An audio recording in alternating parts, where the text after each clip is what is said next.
ચૂપ. જોઉં છું કાનિયા જોગીને. જી હજૂર. શિયાવાળા ગામમાંથી કાનિયા જોગી ભુવાને પકડી લાવો. જી હજૂર, જેવો હુકમ.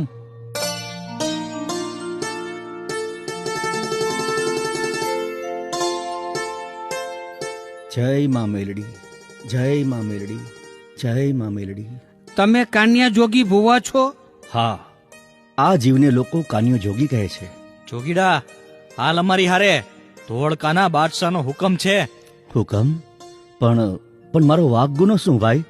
કાન્યા, હાલ ઘડી અમારી હારે બાદશાહ સમક્ષ તને ઊભો કરી દઉં. ભલે, નામદારનો હુકમ માથા પર. પણ શું? ભાઈ, હું મારી દેવી મેલડીની રજા લઈ લઉં. તમે થોડી વાર બેસો. ભલે, પણ જાજા ખોટી ન કરતા ક્યાંક નામદાર.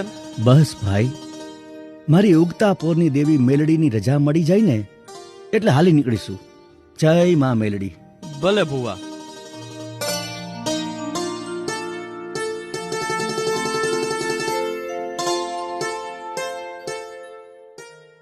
હે મારી માં મેલડી, હે ઉગતાપુરની દેવી, હે લોઢાના દાંતવાળી સવા વેતની નાગણી, તારા બાનાધારી ભુવાના ખોડીએ રમતી દેવી માં મેલડી.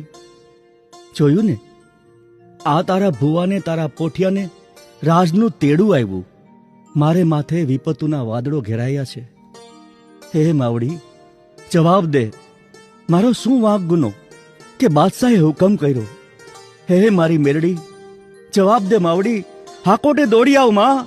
જય માં મેલડી, જય માં મેલડી, જય માં મેલડી,